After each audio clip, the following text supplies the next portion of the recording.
Assalamualaikum warahmatullahi wabarakatuh. Salam sejahtera untuk kita semua. Perkenalkan, saya Dr. Titin Ungsiani, dosen Fakultas Ilmu Keperawatan Universitas Indonesia.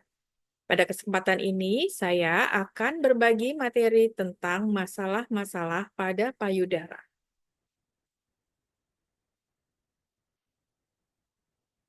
Ada beberapa jenis masalah pada payudara. Pertama-tama, kita akan membahas tentang perbedaan anatomi.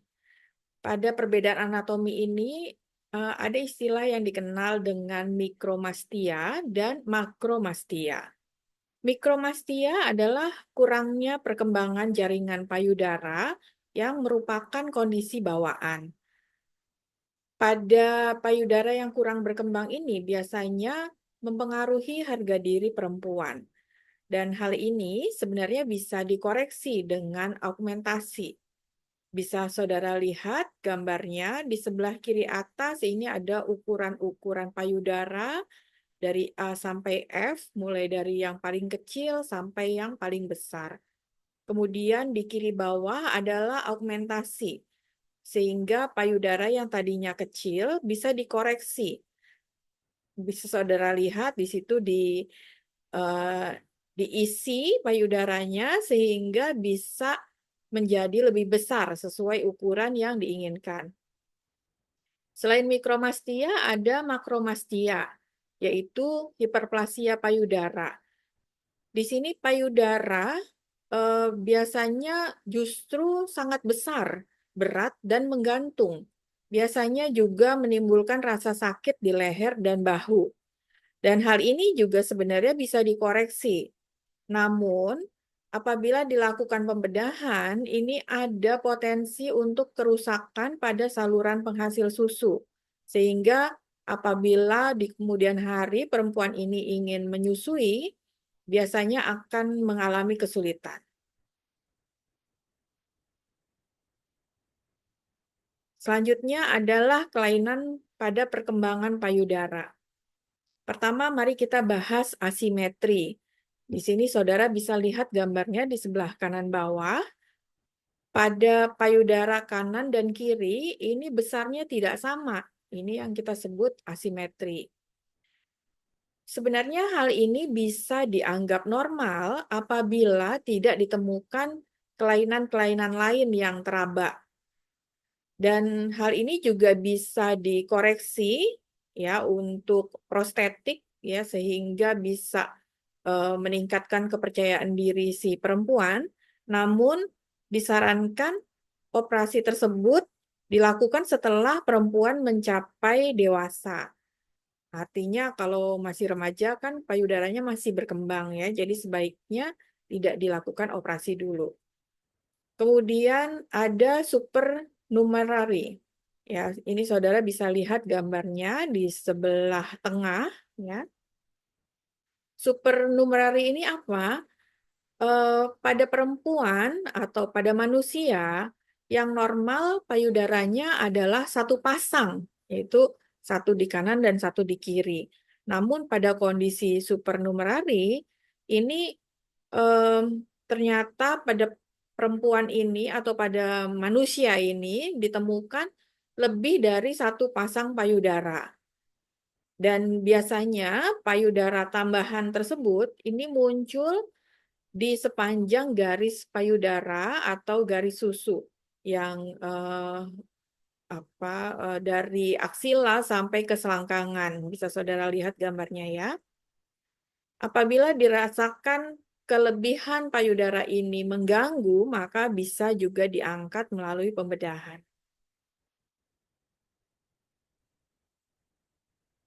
Baik, selanjutnya mari kita bahas tentang penyakit payudara jinak. Ada beberapa jenisnya. Yang pertama, mari kita lihat ya, lesi non-proliferatif, ya, termasuk juga kista, perubahan apokrin papiler, kalsifikasi epitel, ya ini biasanya tampak pada saat dilakukan pemeriksaan mamografi, atau hiperplasia yang biasa, ini tidak meningkatkan risiko kanker payudara.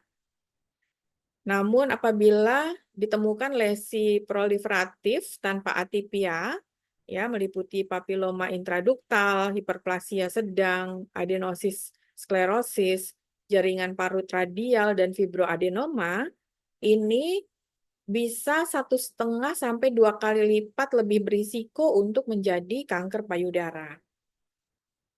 Dan yang berikutnya adalah hiperplasia duktal atipikal atau ADH dan hiperplasia lobular atipikal atau ALH. Nah, kondisi ini 4 sampai 5 kali lipat lebih berisiko untuk menjadi kanker payudara.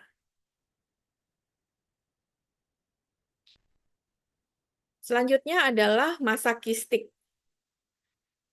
Perubahan fibrokistik ya, ini merupakan masalah payudara jinak yang paling umum. Bagaimana bentuknya? Ini biasanya ada benjolan yang disertai atau tidak disertai nyeri tekan. Kondisi ini bisa meningkatkan risiko kanker payudara, tapi sedikit ya. Etiologinya bagaimana? Masa kistik ini paling sering ditemukan pada perempuan usia 30-an, maaf, 20 sampai 30-an. Pada usia-usia ini memang terjadi variasi hormonal yang normal selama siklus haid ya, terutama apabila perempuan ini sedang mempersiapkan kehamilan, maka variasi hormonalnya sangat sering ditemukan. Nah, faktor risiko apa yang paling mempengaruhi terjadinya masa kistik ini? Yang pertama adalah estrogen dan progesteron, karena kedua hormon ini secara langsung mempengaruhi jaringan payudara. Namun bukan hanya estrogen dan progesteron, ya prolaktin, growth factor, insulin dan tiroid juga bisa memengaruhi pertumbuhan sel, sehingga juga diyakini berkontribusi terhadap perkembangan atau perubahan fibrokistik ini. Bagaimana manifestasi klinis dan diagnostiknya? Ya, biasanya pada perempuan ini ditemukan adanya benjolan pada payudara dengan rasa nyeri tumpul dan berat serta rasa penuh dan nyeri tekan. Seringkali munculnya ada di kuadran luar atas payudara. Pada pemeriksaan dengan USG, ini biasanya akan tampak benjolan berisi cairan yang selanjutnya perlu dilakukan pemeriksaan dengan disedot cairan tersebut, ya, atau benjolannya padat. Maka untuk pemeriksaan lebih lanjut dilakukan biopsi. Bagaimana manajemen terapinya? Biasanya dilakukan perawatan konservatif, ya, ini tergantung dari tingkat keparahan gejalanya. Kalau memang dirasakan nyeri, maka diberikan pereda nyeri, bisa berupa analgesik atau obat antiinflamasi nonsteroid seperti ibuprofen, ya. Kemudian mengenakan bra yang menyangga serta bisa dilakukan kompres hangat.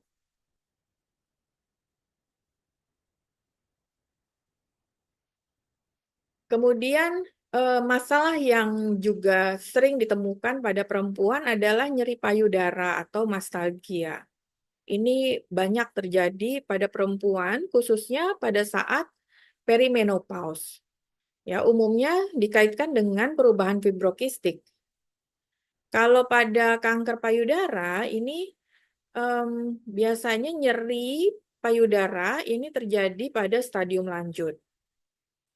Nyeri ini bisa bersifat hormonal atau yang terkait dengan kista atau trauma. Ya, prosedur diagnostiknya bisa dilakukan uji serologis, USG, mamografi, dan biopsi.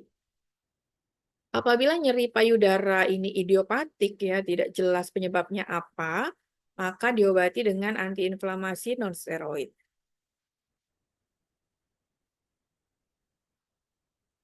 Selanjutnya mari kita bahas fibroadenoma. Ya, fibroadenoma adalah massa padat yang paling umum ditemukan pada eh, payudara perempuan ya, kelainannya. Ini masanya biasanya halus, bulat, bisa bergerak, tidak nyeri, dan terpisah saat dipalpasi. Fibroadenoma ini paling umum ditemukan pada populasi remaja. Namun demikian, eh, kadang juga ditemukan pada usia 20-an atau 30-an. Masa fibroadenoma ini cenderung eh, tetap berukuran yang sama atau bertambah besar secara perlahan. Diagnosis dan anamnesis, eh, diagnosis bisa dilakukan dengan anamnesis dan pemeriksaan fisik. Ya, juga dilakukan pemeriksaan mamografi, USG, dan MRI. Ini untuk menentukan jenis lesinya. Apabila dicurigai, bisa dilakukan juga pembedahan untuk mengangkat benjolan.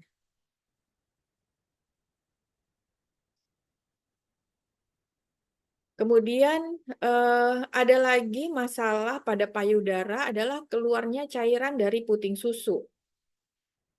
Ini bisa em, disebut galaktorea atau juga bisa karena keganasan. Apa itu galaktorea? Yaitu keluarnya cairan kental seperti susu dan spontan secara bilateral. Ya, artinya payudara kanan dan kiri mengeluarkan cairan yang seperti susu ini.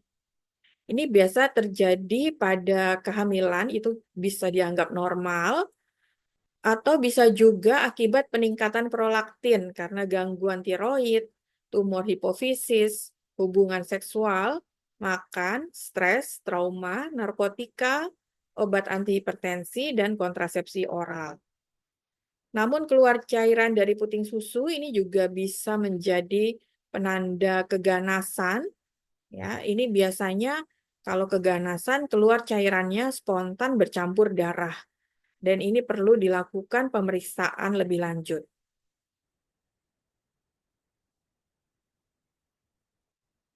Selanjutnya kita bahas infeksi payudara. Selulitis pada payudara yaitu kulit yang meradang, merah, nyeri, rasa hangat atau panas saat disentuh. Ini sangat umum terjadi pada perempuan, tapi jarang pada remaja yang masih dalam masa perkembangan.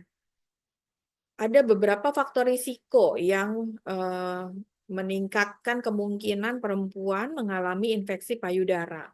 Di antaranya adalah obesitas, payudara besar, pernah dilakukan operasi payudara sebelumnya, sedang dilakukan radiasi pada payudara, atau ada kista sebasea di dada dan aksila, kemudian juga merokok, diabetes, dan tindik pada puting susu. Penyebab infeksi pada payudara ini adalah bakteri Staphylococcus aureus dan ini bisa ditangani dengan antibiotik. Kalau ditemukan abses, maka bisa ditangani dengan aspirasi perkutan atau kalau absesnya cukup besar, maka perlu dilakukan sayatan dan drainase.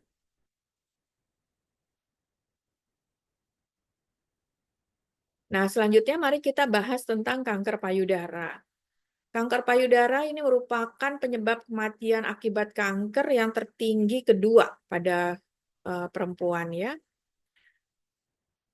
Kanker payudara ini 79% terjadi pada perempuan di usia lebih dari 50 tahun. Dengan tingkat kelangsungan hidup itu 83% pada 10 tahun setelah diagnosis. Penyebab pasti kanker payudara sebenarnya belum diketahui, tapi 15% itu terkait dengan mutasi genetik. Ada beberapa faktor risiko terjadinya kanker payudara, meliputi jenis kelamin, usia, waktu menarki, dan menopause. Juga konsumsi estrogen sebagai kontrasepsi oral atau pengganti hormon. Faktor risiko lain adalah adanya riwayat kanker payudara, sehingga berisiko untuk terjadi keganasan yang kedua kalinya. Kemudian juga perbedaan geografis, pola makan, paparan lingkungan, kehamilan pertama setelah usia 40 tahun, kemudian juga diet lemak jenuh yang tinggi, serta konsumsi alkohol.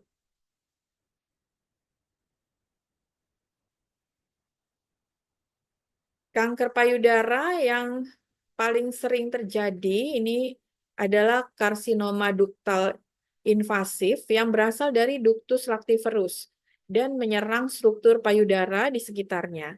Tumor biasanya unilateral, ya, tidak jelas batasnya, padat, tidak bergerak, dan tidak nyeri tekan. Kemudian ada lagi karsinoma lobular yang berasal dari lobulus payudara. Jenis kanker payudara ini tidak teraba dan tampak lebih kecil pada pemeriksaan pencitraan daripada ukuran sebenarnya. Dan yang kemudian lagi adalah karsinoma puting atau penyakit Paget, ya. Berasal dari puting. Biasanya terjadi dengan karsinoma duktal invasif dan dapat menyebabkan perdarahan, keluarnya nanah, dan pengerasan pada puting.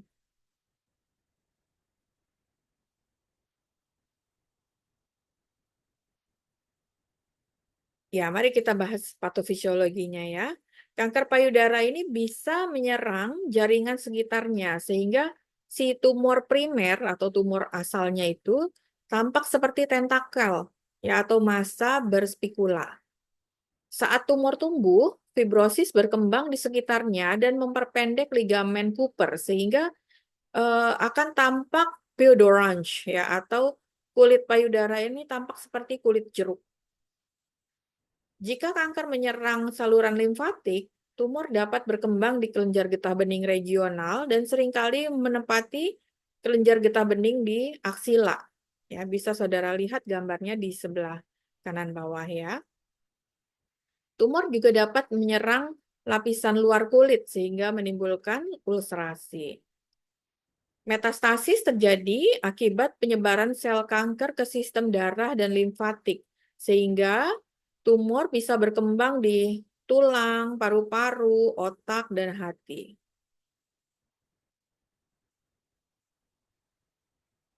Bagaimana manifestasi klinis dan diagnosisnya pada kanker payudara?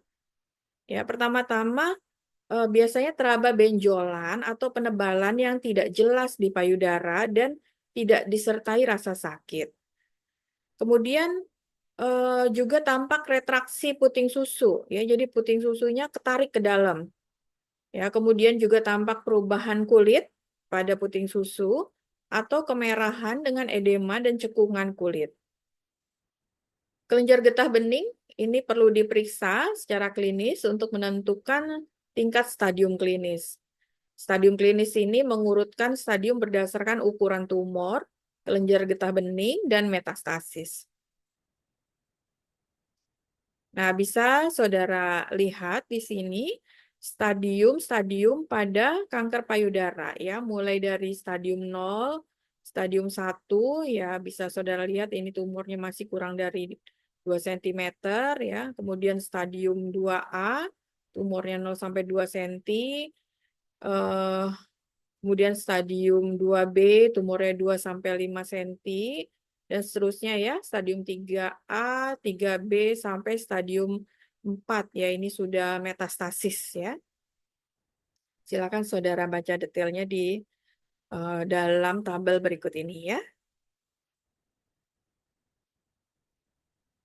Nah, eh, penting untuk melakukan screening ya. Screening itu untuk mendeteksi dini. Ya, jadi apabila ditemukan tanda-tanda munculnya kanker ya sejak dini ya sejak stadiumnya masih awal itu prognosis untuk disembuhkannya itu lebih tinggi ya jadi penting untuk melakukan screening. Nah, screeningnya seperti apa dan kapan dilakukan? Pada perempuan dengan risiko yang rata-rata dan tidak menunjukkan gejala Ya, pada usia 20 sampai 39 tahun ini kita rekomendasikan untuk melakukan pemeriksaan payudara sendiri atau sadari. Ini boleh teratur ataupun tidak teratur, nggak apa-apa ya. Kemudian juga pemeriksaan payudara secara klinis atau sadarnis, ini minimal 3 tahun sekali. Kalau usianya sudah lebih dari 40 tahun, maka disarankan untuk melakukan sadari, boleh teratur atau tidak teratur, kemudian sadarnis setiap tahun dan mamografi juga setiap tahun ya. Bagaimana dengan perempuan yang berisiko tinggi? Ya, ini pada saat usianya mencapai 30 tahun, maka disarankan atau direkomendasikan untuk melakukan pemeriksaan sadarnis dan mamografi setiap tahun.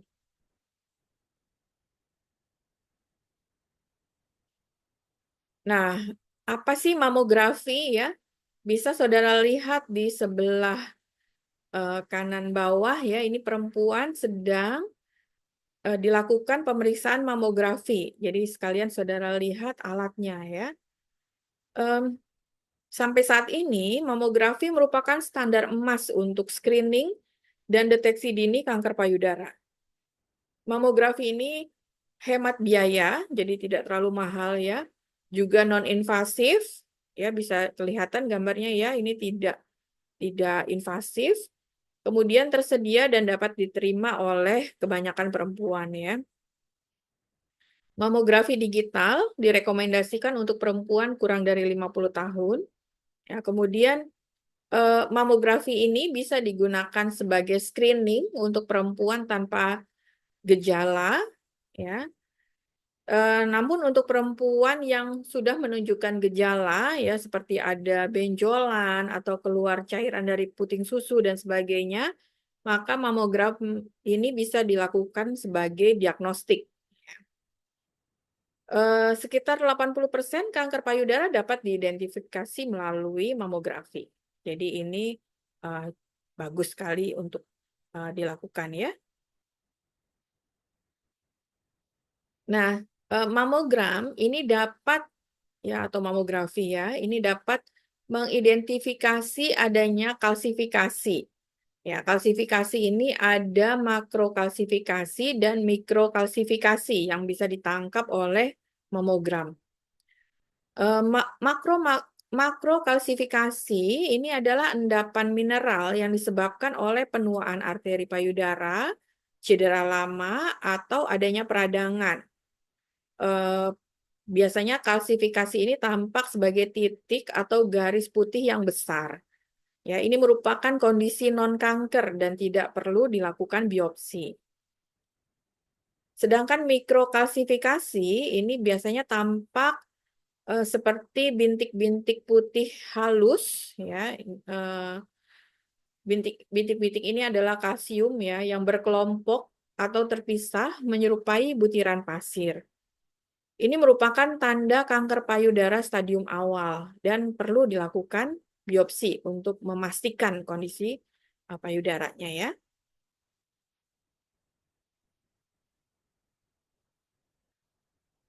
Ya, selain mamografi juga bisa dilakukan pemeriksaan dengan ultrasonografi atau USG. Ini biasanya eh, kita sarankan terutama bagi perempuan yang payudaranya cukup padat. Ya, ini juga hemat biaya, non-invasif juga dan tersedia juga secara luas. USG ini dapat membedakan antara massa yang berisi cairan ya atau kista dan massa yang padat, baik jinak maupun ganas. USG ini menggunakan gelombang suara frekuensi tinggi untuk menilai jaringan payudara dan aksila. Pada saat dilakukan USG biasanya perempuan tidak merasakan sakit ya dan juga tanpa paparan radiasi. USG ini juga berguna dalam melakukan biopsi yang dipandu USG. Ya, jadi seringkali juga saat melakukan biopsi dipandu juga dengan USG ini ya untuk memastikan lokasi eh, tumor yang perlu dibiopsi. Kemudian juga bisa dilakukan pemeriksaan dengan MRI dan PET. MRI atau magnetic resonance image ini berguna pada perempuan dengan massa yang sulit ditemukan. Ya, ini biasanya pada kanker payudara, okultisme. Dan MRI ini bisa menentukan ukuran tumor. Kemudian juga pemeriksaan PET atau positron emission tomography ini didasarkan pada metabolisme penyerapan glukosa sehingga bisa diidentifikasi penyebaran kanker atau metastasis. Nah, apabila dari pemeriksaan-pemeriksaan tersebut ternyata ditemukan adanya benjolan ya atau massa yang abnormal, eh, ini perlu dilakukan pemeriksaan lebih lanjut dengan biopsi. Ya, biopsi ini bisa saudara lihat gambarnya di sebelah kiri ya. Bisa dilakukan dengan menyedot cairan ya pada benjolan yang berisi cairan atau kista ya, atau juga bisa dilakukan biopsi terbuka ya. Jadi payudaranya dibuka, kemudian benjolannya diangkat. Ini biasanya pada benjolan yang padat. Demikian yang dapat saya sampaikan terkait masalah-masalah pada payudara. Terima kasih atas perhatiannya. Wassalamualaikum warahmatullahi wabarakatuh. Salam sejahtera untuk kita semua.